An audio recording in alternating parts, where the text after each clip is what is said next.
दोस्तों आज की इस वीडियो में हम समझेंगे कि जीडीपी क्या है, जीडीपी कैसे निकाली जाती है और आम आदमी के ऊपर जीडीपी का क्या फ़र्क पड़ता है।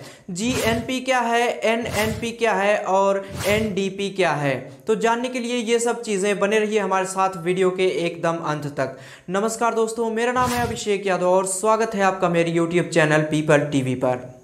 तो आइए पहले समझते हैं कि जीडीपी क्या होती है। दोस्तों जीडीपी का मतलब है कि ग्रॉस डोमेस्टिक प्रोडक्ट, यानी कि सकल घरेलू उत्पाद, जिसमें से सकल का मतलब है संपूर्ण, घरेलू का मतलब है हमारे यहाँ तैयार किया गया और उत्पाद का मतलब है सामान, यानी कि अपने यहाँ तैयार किए गए सारे सामान की कीमत को मिला दिया जाए तो उसको जीडीपी कहते हैं।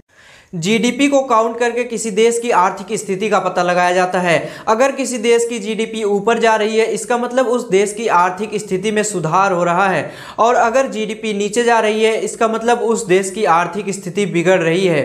जीडीपी के ऊपर या नीचे जाने का कारण सरकार को माना जाता है, क्योंकि सारा नियंत्रण सरकार के हाथ में होता है। जीडीपी को काउंट करने के लिए चार चीज़ों को इंक्लूड किया जाता है। फर्स्ट है पॉलिटिकल बाउंड्री, सेकंड है 1 ईयर, थर्ड है goods and services and fourth है लास्ट प्राइस। तो आइए एक एक करके सबको डिटेल्स में समझते हैं। फर्स्ट है पॉलिटिकल बाउंड्री। पॉलिटिकल बाउंड्री का मतलब है राजनीतिक सीमा, यानी कि आपको एक सीमा के भीतर रहकर ही जीडीपी निकालना है। जैसे कि अगर आपको उत्तर प्रदेश की जीडीपी निकालनी है तो आपको उत्तर प्रदेश की सीमा के भीतर रहकर ही जीडीपी निकालना होगा। ये नहीं कि आप हरियाणा और झारखंड की जीडीपी को भी काउंट करके इसमें ऐड करके बताएं कि ये उत्तर प्रदेश की जीडीपी है। इसमें उस सीमा को नहीं लिया जाता है जो कि आप मैप में देखते हैं। मैप्स में दिखने वाली सीमा को भौगोलिक सीमा कहते हैं, जबकि इसमें राजनीतिक सीमा को लिया जाता है। राजनीतिक सीमा का मतलब ये है कि अगर कोई भारतीय विमान भारत के बाहर जाकर यात्रियों को पहुंचा के आ रहा है तो वो भी भारत की राजनीतिक सीमा में आएगा। अगर कोई मछुआरा भारत की सीमा के बाहर जाकर मछली पकड़ रहा है तो वो भी भारत की राजनीतिक सीमा में आएगा और उसे भी भारत की जीडीपी में काउंट किया जाएगा। जीडीपी को काउंट करने में जो दूसरी चीज़ आती है वो है 1 ईयर, यानी कि आपको एक साल के भीतर ही जीडीपी को काउंट करना होता है। तीसरी चीज़ है गुड्स एंड सर्विसेज, यानी कि वस्तु और सेवाएं, जिसमें से वस्तु का मतलब आसान है। जैसे कि अगर आप किसी मोबाइल की दुकान पर जाते हैं और आप दुकानदार को पैसे देते हैं, उसके बदले दुकानदार आपको मोबाइल देता है, ये वस्तु है। और आप जैसे कि एक बिस्किट की दुकान पर जाते हैं और आप दुकानदार को पैसे देते हैं जिससे कि दुकानदार आपको बिस्किट का पैकेट देता है, ये वस्तु है। इसको भी जीडीपी में काउंट किया जाएगा। गुड्स एंड सर्विसेज में आपको गुड्स का मतलब सामान तो समझ में आ गया होगा, यानी कि आप पैसे देकर उसके बदले कुछ सामान ले रहे हैं। अब सर्विसेज क्या हैं? सर्विसेज का मतलब है कि आप पैसे देकर उसके बदले कोई सामान नहीं ले रहे हैं, बल्कि उसके बदले कोई सेवा ले रहे हैं। एग्जाम्पल के लिए आप कॉलेज में पढ़ने जाते हैं और टीचर आपको पढ़ाता है और कोई सामान नहीं देता है, ये सेवा है। सेवा का मतलब है कि जब आपको कोई सामान ना दिया जाए लेकिन आपको महसूस हो कि हाँ हमें कुछ मिल गया है, तो इसे सेवा कहा जाता है। आप लखनऊ से दिल्ली के लिए फ़्लाइट पकड़ते हैं तो इसमें आपको कोई सामान नहीं दिया जाता है, बल्कि आपको सेवा दी जाती है। एयरलाइंस कंपनी आपसे बोलती है कि आप आइए कुछ पैसे दीजिए और हम आपको लखनऊ से दिल्ली तक पहुंचाते हैं, इसको सेवा कहा जाता है। इसके दो और उदाहरण लेते हैं। जब आप किसी नाई के पास जाते हैं अपने बाल को कटवाने के लिए तो वो आपके पैसे के बदले आपको कोई सामान नहीं देता है, बल्कि आपको सेवा देता है। जब आप किसी टेलीकॉम कंपनी को पैसे देते हैं अपने फ़ोन में रिचार्ज करने के लिए तो वो टेलीकॉम कंपनी आपको कोई सामान नहीं देती है, बल्कि आपको एक माध्यम देती है जिससे कि आप अपनी बात को एक जगह से दूसरी जगह पर पहुंचा सकते हैं, इसको सेवा कहा जाता है।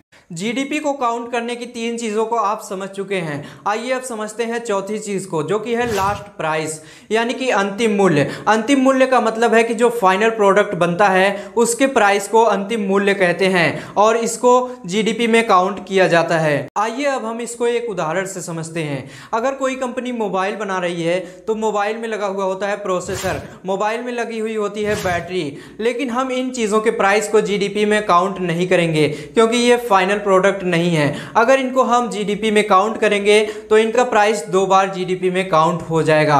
एक बार जब मोबाइल कंपनी इनको खरीद कर अपने फ़ोन में लगाएगी और दूसरी बार जब मोबाइल कंपनी अपने फ़ोन में लगाकर इसको बेचेगी। इसीलिए किसी सामान का प्राइस 2 बार जीडीपी में काउंट ना हो जाए, इसीलिए हम वस्तु के अंतिम मूल्य को ही जीडीपी में काउंट करते हैं। इसका एक और उदाहरण है कि जब कोई कंपनी बिस्किट बनाती है तो बिस्किट बनाने में उस कंपनी को लगाना पड़ता है मैदा, चीनी और सारे सामान, लेकिन इन सभी सामानों को जीडीपी में काउंट नहीं किया जाएगा क्योंकि ये फाइनल प्रोडक्ट नहीं है। इसको जीडीपी में काउंट करने के लिए बिस्किट के प्राइस को ही जीडीपी में काउंट किया जाएगा। अब अगर कोई विदेशी कंपनी इंडिया में आकर अपना बिजनेस कर रही है तो उसको भी इंडिया के जीडीपी में काउंट किया जाएगा, लेकिन अगर कोई इंडियन कंपनी विदेश में जाकर अपना बिजनेस कर रही है तो इसको इंडिया की जीडीपी में काउंट नहीं किया जाएगा, बल्कि इसको उस कंट्री के जीडीपी में काउंट किया जाएगा जिसकी कंट्री में वो कंपनी जाकर बिजनेस कर रही है।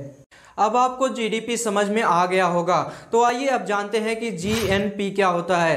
दोस्तों, जीएनपी का मतलब है ग्रॉस नेशनल प्रोडक्ट, यानी कि सकल राष्ट्रीय उत्पाद। सकल राष्ट्रीय उत्पाद का मतलब हुआ कि हमारे खुद के देश के लोग जो सामान बनाकर बेच रहे हैं या फिर जो सेवाएं दे रहे हैं उसको भारत के सकल राष्ट्रीय उत्पाद में काउंट किया जाता है।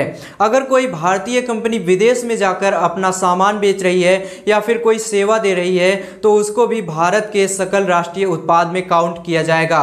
लेकिन अगर कोई विदेशी कंपनी भारत में आकर अपना सामान बेच रही है या फिर कोई सेवा दे रही है तो उसको भारत के सकल राष्ट्रीय उत्पाद में काउंट नहीं किया जाएगा। अब यहाँ पर 2 चीजें और आती हैं, एक है एनडीपी और दूसरा है एनएनपी। तो आइए पहले जानते हैं कि एनडीपी क्या है।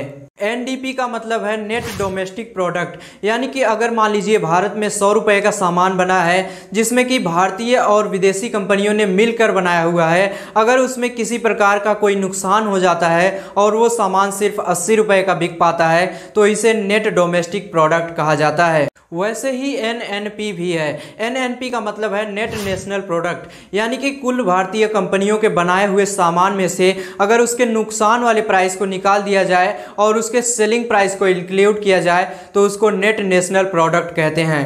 तो दोस्तों, इस वीडियो को देखने के बाद आपको जीडीपी से रिलेटेड सारी चीज़ें अच्छे से समझ में आ गई होंगी। तो अगर ये वीडियो आपके लिए हेल्पफुल रही है तो वीडियो को अभी के अभी लाइक करके चैनल को सब्सक्राइब कर लें और साथ ही साथ बेल आइकन को भी ऑल कर लें ताकि आपको हमेशा ऐसी ही इंफॉर्मेटिव वीडियोस मिलते रहें। तो दोस्तों, मिलते हैं अगली वीडियो में किसी नई टॉपिक के साथ। तब तक के लिए बाय बाय।